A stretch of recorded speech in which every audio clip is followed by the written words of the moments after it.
Hi, and welcome to a special request video on the Save It for Parts channel. A bunch of people in the comments have requested things along the lines of a basement tour, storage tour, or upcoming projects.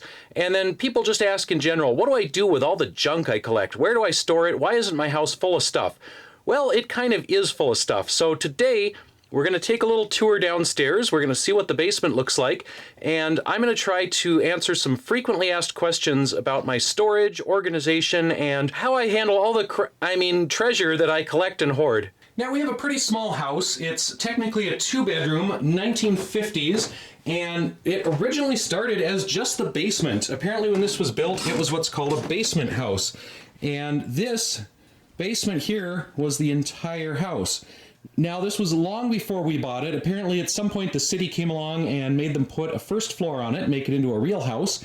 So now, the basement is storage, laundry, project area, kind of general purpose, mostly unfinished space. You can actually see where some of the original rooms were in all these different floor colors. Pretty sure this is asbestos tile, so we try not to damage it or cut it too much. Anyway, let's do the quick overview here. Coming down the stairs, we have our outdated Minnesota flag. Found this at a garage sale somewhere. There's a new design now, so we might have to come up with another flag soon. We've got the monorail power switching station. This is where I filmed one of my very first videos on this channel as an actual channel. It was very awkward. I'm incredibly embarrassed of that video, and I keep thinking I'm going to delete it. We have my computer room. Now, this was a creation of the original builder of this house who, like me, liked to build things out of junk. And so this entire closet is built out of pegboard. It's not ideal, but I guess it offers some nice cooling for the computer room, and then it makes it easy to hang stuff off the walls. We've been doing some cleaning and organizing down here. This little shelf is kind of a temporary storage where we bring stuff in if we're out camping, if we're out adventuring, exploring caves or something. We bring all of our camping gear in, throw it on this shelf, and then we can sort through it later and clean it. Naturally, Donnie wants to be up on the shelf and on top of all surfaces, really. Fire extinguisher, safety first. Got a little futon hangout area here. Some of this stuff gets pushed around and reorganized. Sometimes we do games down here. All of the board games and whatnot are in that cabinet behind the futon, so we have to pull this out if we need to get to it. Variety of maps. This particular map here actually rolls up, so got a whiteboard underneath, so kind of a little classroom style area here, or again, kind of handy for gaming. Since this is a 1950s house, I have my fallout shelter corner. This is one of the areas that I actually put some time into decorating, and you might recognize some of this junk from some of my other videos. I've got most of my random 1950s, 60s, and 70s junk here, along with some fallout shelter stuff that I found at garage sales. A lot of these framed pieces I found at estate sales or garage sales, and then some of the other stuff I've just collected here and there. The red telephone, the Geiger counter, the old radio tubes. I've actually got, this is actually full of 1962 biscuits. I don't want to eat them because they probably taste terrible, but that is actually full there. And then this one is empty. That's the old water supply container. We've seen this on a previous video. That's my SSTV slow scan television deal. And then I've got a bunch of these interesting civil defense books that I found in various places. I would say I'm a very casual collector of this stuff. I just grab it if I see it really, really cheap at a garage sale. I'm not out there spending big bucks on eBay or anything, so yeah, this is just kind of a mishmash of all the cheapest fallout shelter related stuff I could find. Alright, the cats are very eager to help with this video, as they are with most of my projects. We've got our utility area back here, furnace, one of the cat boxes, storage, laundry area, kind of generic, everyday normal stuff. More storage. Got a little more storage under the stairs. We've tried to keep the cats out of that by putting a plywood door on it. Let's see, got a bunch of little odds and ends from garage sales and whatnot. general storage over there. I'll get to that in a minute. And we do have a downstairs restroom here. Pretty basic. This was mostly like this when we got the house. I've changed out a few things, but yeah, pretty generic. Got a bunch of model train stuff stored in here. I have tons of HO trains, but I do not have time to set them up or play with them. This is one of those hobbies that's on the list for when I retire, so maybe age 65, along with being a better ham radio operator. This is one of those things when I'm an old man. Some more random auction junk that we found. I kind of enjoy these weird medical props and models and cutaways. Some of these were from Axeman. I think they had the liver and right ear model. And then, is that a liver or a kidney? I can't remember now. And then, yeah, this cutaway thing was from, I think, when ITT Tech went out of business. So they were one of those scam schools that was ripping people off, and they went under, and we bought all their stuff really cheap. So now it creeps people out in the bathroom. Then over here, we have a pantry. So this is kind of the coldest corner of the basement. It's an unheated little corner here.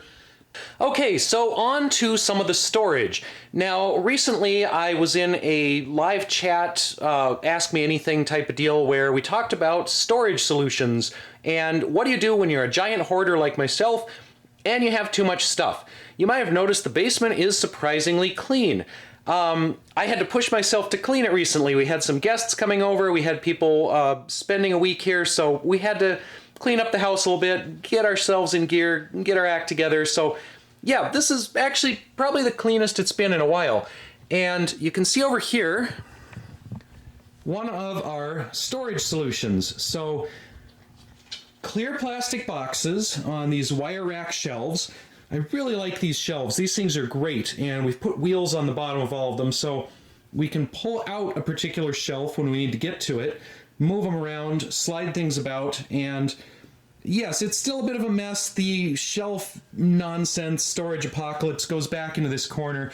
This was originally kind of a craft area. We've got another whiteboard. We've got a bunch of benches and cabinets and stuff back there, but yeah, it's a little unusable at the moment because it's got all this storage stuff just jammed in there. One problem with storing things like this is it is a gigantic cat playground. So the cats like to leap about, crawl around, climb on top of things, get into boxes, push things off of these shelves. You can see this plastic box got pushed off by one of the cats and shattered, so haven't fixed that yet. Let's see, we have even more trains, the G-scale trains. Those might show up in a future video when we have them set up across the entire basement here, so stay tuned for that. Now here in the downstairs bathroom I have another storage solution. These lovely particle board cabinets were all here, again built by the original owner. He loved to salvage things. A lot of this house is built out of scrap, so the shelves inside these cabinets are actually made out of old packing crates. The doors are particle board, not ideal for a bathroom where things get wet. They are starting to warp a little bit, and I do want to replace these eventually, but I've just been too lazy. So one of the things I've done to organize in here is milk crates. And you can actually buy milk crates legitimately. You don't have to steal them from the back of the gas station like we did back in college. I mean, I never did that. Somebody maybe theoretically would have done that. Anyway, you can buy these. You can get them on Craigslist. You can get them from dairies.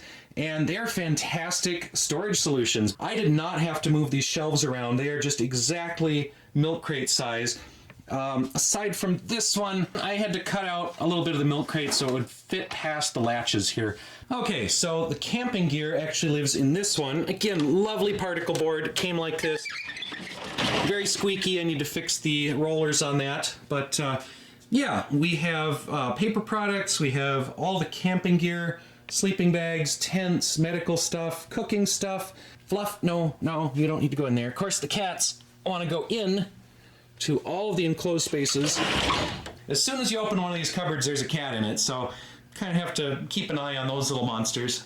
Let's see, and then one more spot that I haven't showed yet is the computer room. So again, this is the structural pegboard closet. I have showed this in other videos. I moved my 3D printers in here recently. I've got all kinds of future projects, storage junk. I've got my really old server rack. This isn't really a standard server rack. It's some non-standard thing from the 70s. So it's basically just shelving for the routers. Lots of really, really old computers. I'm actually running a server off of this old shuttle thing. So again, I don't spend a lot of money on my equipment. The combined value of the entire computer room here is probably about $10. So yeah, it's all secondhand, used, outdated stuff. Anyway, we've got some interesting projects down here that are going to show up in future videos. For one thing, we've got some of these Tandy laptops. The lighting in here isn't great, so I'll just go through these quickly. I had some of these when I was a kid, and I really loved them, and I got a hold of a couple recently. I'm going to play with those. We've got some other things on the to-do pile. It's literally a pile of my to-do list, so more satellite stuff. We've got more satellite stuff down here. This is a weird video server that I got at an auction. It's missing a bunch of parts, but we're going to try to play with that. Not actually sure what this is, but that'll show up in a future video. Likewise, not really sure what that is. That's from Axeman. It's some kind of satellite antenna truck tracking device. Some other cool stuff back here that's going to be in a future video. Some pocket PCs, which are from U of M Reuse. Maybe someday I'll do a tour of them. That's another great spot to get random old tech junk. So back to the topic of storage, I really like these food service bins with the bifold lids. They stack really well. They fit in here great. I can jam a whole bunch of stuff into them. I've got them kind of roughly organized. Wi-Fi stuff, more project stuff, more old radios. I think down there it's PC parts. We've got power supplies.